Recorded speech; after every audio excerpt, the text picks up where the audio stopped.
want to talk to you about this thing called Theta. It's the hottest altcoin on the planet right now. What do you know about this? I mean, I've looked at, because we're video creators, I've kind of followed this one very closely because it has a lot of uniqueness and synergies that apply to even our business. But where do you see the potential of this blockchain project going in the near future? Well, first of all, I didn't know anything about Theta until about a year ago when I was watching a YouTube channel called Crazy for Crypto's Digital Dave. I thought he was just talking about Theta all day long. I'm like, what is so important about Theta? And the question really comes down to this. What are we doing right now? What are we doing? What were we doing in the pandemic? We were streaming a lot of different videos. I mean, even on ESPN, you weren't seeing sports. You were seeing esports being played, and that takes a lot of bandwidth. So what Theta does pretty well is that they have these nodes set up, and even Google is one of those enterprise validators for one of their nodes that allows you to actually get this bandwidth on the blockchain, and then you can actually use it for 4K or 8K or whatever different types of things, especially with the slowdown of bandwidth. And then TFUEL, of course, is the monetary unit of all those things. So TFUEL, when you go over on Theta, I think it's theta.tv, when you're watching the streaming service over there, TFUEL is what is used to tip your creators, and creators are actually paid in TFUEL. I'm actually over there myself. So with everything that is exploding, especially with streaming services, because YouTube, and this is what's great, Theta isn't competing with YouTube. They are working in conjunction with YouTube because Google is one of those enterprise validators. So when people say, it's a competition, it's not a competition. They're just providing extra bandwidth for these types of streaming services. And if you even look at esports, that's a multi-billion-dollar industry, and they want to stream those types of videos as well. So why don't we just all get into Theta? And as a disclaimer, I own a ton of Theta. I bought that a long time ago, and it's one of my top holds because I believe that as time goes on, as we work from home, as we consume more streaming services, and we need more bandwidth, I think Theta could be one of those global type of blockchains that we rely on. I want to jump over to Market Realist. This was their analysis on why, let me zoom in on that a little bit here, why it's up nearly 22%. So basically it's saying Theta coin has been soaring even though the most other cryptocurrencies stalling. Major reason for rise in Theta currencies, upcoming release of mainnet 3.0, which is their big play, which is scheduled to happen June 30th. So this is coming up right around the corner. Update will include tokens, economic update, transaction, gas fees, which is another big thing that they're talking about, and then the TFUEL burning, which is starts to reduce the the availability. So you've got all these kind of things. This would take the burn TFUEL out of circulation, which is going to blow this thing up. I think a lot of people are talking $1 here, and I want to jump. Oh, that's crazy. Yeah. Because look at this. Look at this. Here we go. Theta right now, 24-hour. You can kind of see the number right here, 9.6%. Look at that 7-day percentage growth, 68% on this token right here, TFUEL. And again, all moving in that direction. Nice little market cap, not a super performer, but definitely one. But look at his volume. Look at his volume. Yeah, this is insane. What is like half a billion, right? Half of the market cap. So you're moving in and out of this circulating supply right there. A nice number. And this goes back to the whole point of a lot of people. I want to jump over to this piece from Yahoo. Right. And this one is I want to show you when this was done. This was May 20th. They did this. May 20th, when everything else was basically falling through the floor. This writer, I need to get a hold of this guy. What in the world was he seeing to get it out of the doldrum and move it like it's moving? And basically what he was basically saying is it's corrections that were going to happen, kind of back to the whole point. He gave a nice chart here of where he thought it might go. Yeah. But the whole point is with this kind of data that is moving this kind of altcoin, it kind of gives me faith in some of these outlier altcoins that I had not, you have your core altcoins. There are, Cardano, Polkadot, those are the ones that I go, Solano. Yeah. Obviously Ethereum, but then you get into these outer layers that are really great opportunities for investment plays. So I think when you look at plays like this, do you see other potential emerging altcoins that could take the track of where TFUEL is going? Well, see, this is what all comes down to as far as fundamentals. Who are actually behind these projects? I know lately we haven't talked about that too much because of the Dogecoin phenomena, right? Let's just get into something that, utility, whatever, team non-existent, but it doesn't really matter because we're going to get into it. I know people are going to hate on me from the Dogecoin community, but it's the truth, unfortunately. So when we take a look at like real world utility and a pretty fantastic team behind it, like look, the team, like part of the team behind Theta and TFUEL is Steve Chen, and he was the co-creator of YouTube.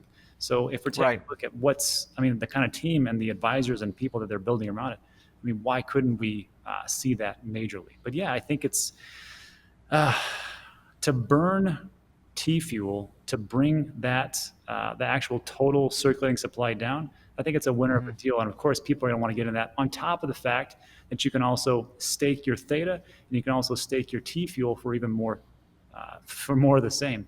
So again, utility and adoption seems to be a winning combination.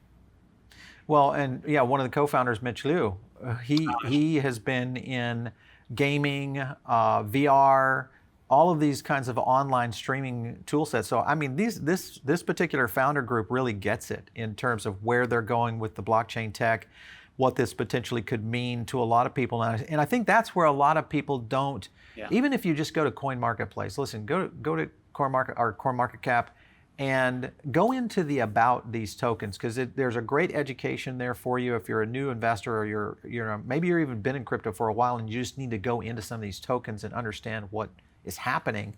But the key there you point to is if you've got a really good solid team, just like what ADA does on Cardano, I think this makes a huge difference of where it could be going. Now let's talk about these blockchain scenarios where we're seeing kind of the replacement of all of these core tool sets, such as streaming technology, which is absolutely exploding.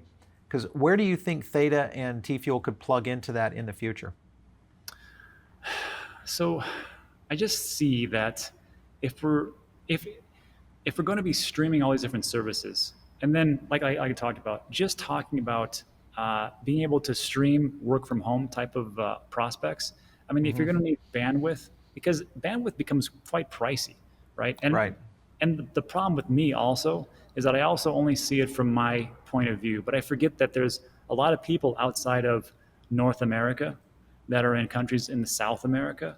They are in India. They are in different places that have limited bandwidth capabilities, and they really would, need to have these types of services. So if you could do something like that and bring it in globally, then why not? So I think it could plug in a lot of different places. It just is all about implementation and the team themselves, right? Which I think, like you talked about, they kind of see where the hockey puck is going, and I think they can do pretty well. Yeah, this was something I saw over here on CoinMarketCap that I thought was very interesting. Theta's main use case, let me kind of just go here. Theta's main use case is decentralized video streaming, like we've discussed, and data delivery and edge computing, which makes it more efficient, cost-effective for industry participants. Network runs on a native blockchain with 2 native tokens. Obviously, we're talking about the TFUEL side of it. But the appeal is threefold. Viewers get rewarded with better quality streaming service. So that's going to be a big one, especially as 5G and different kind of vehicles start to roll out. Being able to plug into that technology, big deal. So better streaming quality. Content creators improve their earnings. This is going to potentially tie blockchain into potentially how the algorithm might work in some of these other platforms. I could see this happening in China. This could be something that could go on here in the US with maybe what's happening with YouTube. A lot of interesting scenarios here. And then save money on building infrastructure and increase advertising subs, revenues. Users have an incentive to both watch the network content and share the network resources as a rewards. So to me, this is like a no-brainer for where the technology could really kind of take it to the next level for sure.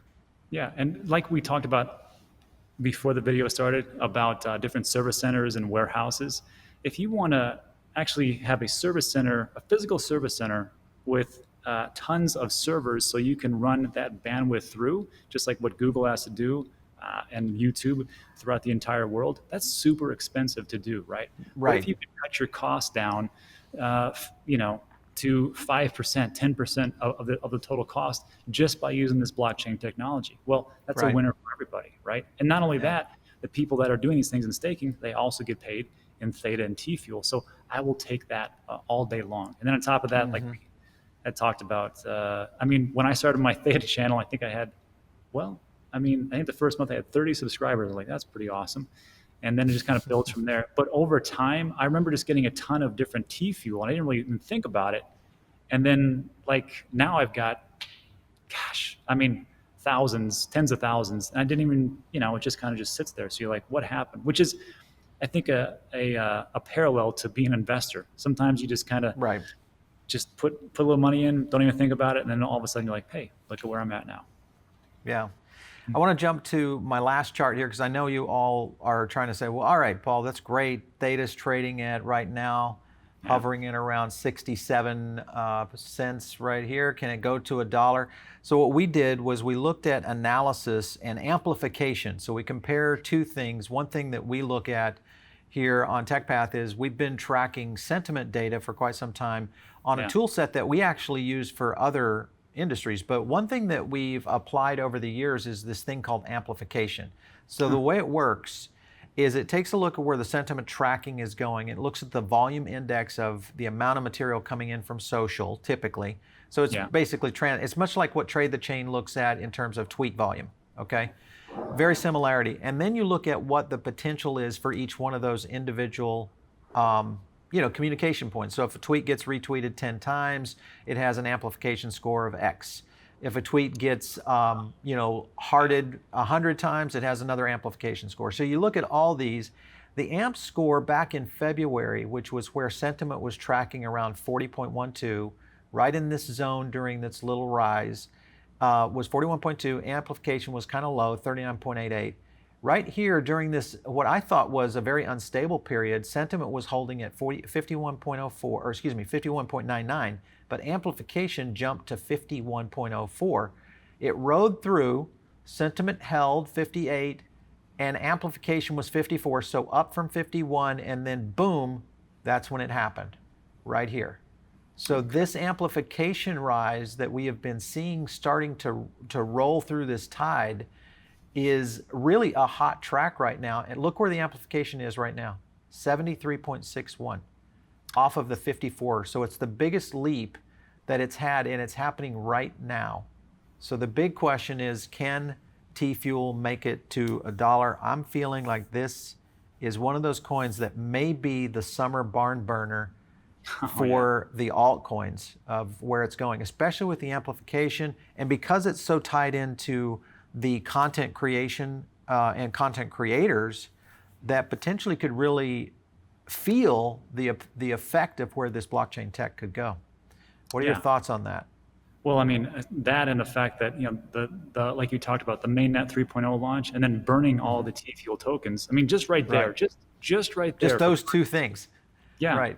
Your prediction of $1 is, I mean, dare I say it, Paul, it might be even a little low. Conservative. It's a conservative. Yeah, it's a conservative. Yeah. We're both like that.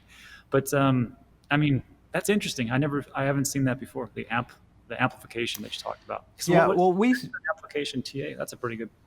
Yeah, so what we layer it is off of sentiment. Sentiment has to be positive to a certain extent. Then you start going in granule on the sentiment data itself. So basically the individual transactions that are happening out on social. So if Michael Saylor jumps in and says, hey, TFUEL to the moon, and he gets 4 million retweets, the amplification for that has a residual effect that can sometimes be very extensive in terms of length, depending on who it is, because you get a score based on social. We track on 8 different platforms right now, and that includes things like Facebook, Instagram, TikTok, and then obviously Twitter, which is the biggest pool of data that you can really measure. So you have to look at all those scenarios and then how well is that particular information, because as we've talked about with any of these crypto assets, everything's so tied to what's happening in the news or on crypto Twitter, so to Yeah. speak. No, that's For a pretty sure. good, it's a pretty good one because I mean, let's just think about it. Who do we trust? Do we trust the mainstream media? Or do we trust the people Yep. around in our The people circles? around us. Yeah.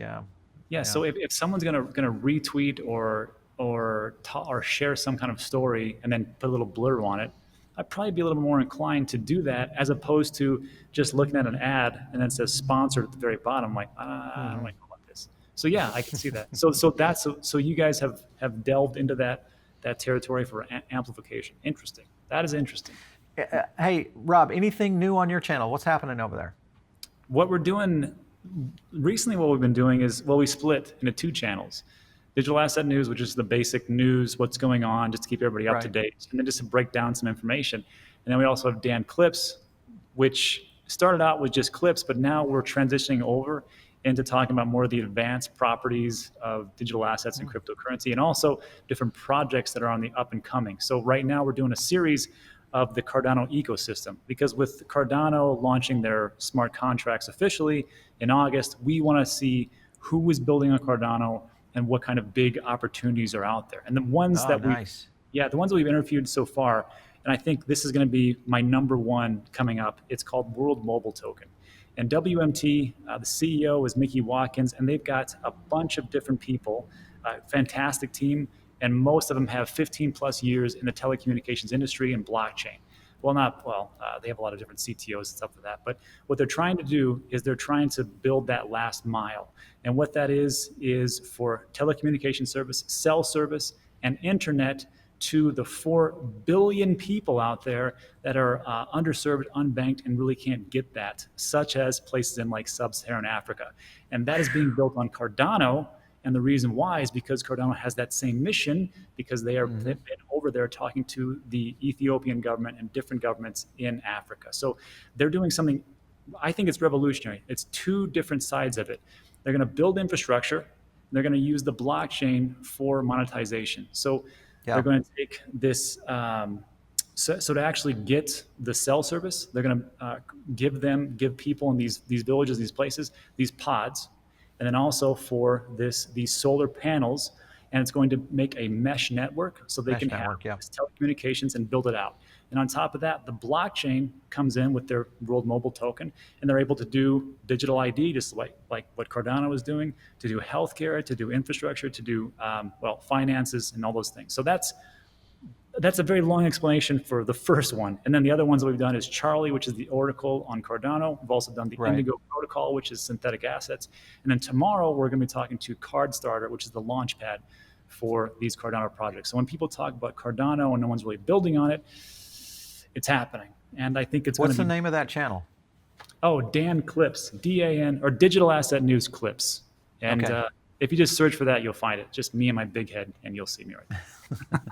I like it. I think that's interesting, though, that when you look at that one for World Mobile Token, because the essence of that, if you get into third world, if you think about what I mean, even if you go back to what Elon's trying to do with internet, and Yes. the ability to take Starlink around the world into third world countries to give them basically internet access that creates a whole new ecosystem. But the biggest thing it does is it creates a whole new layer of crypto investors, which are Yes. becoming, it's going to open up a whole new category of crypto investors in a lot of these emerging countries. Because in many cases, fiat is already struggling in many of those countries, so they're looking for that opportunity. They just need connectivity. Nail on the head. Yeah, for that one, I think it's a winner.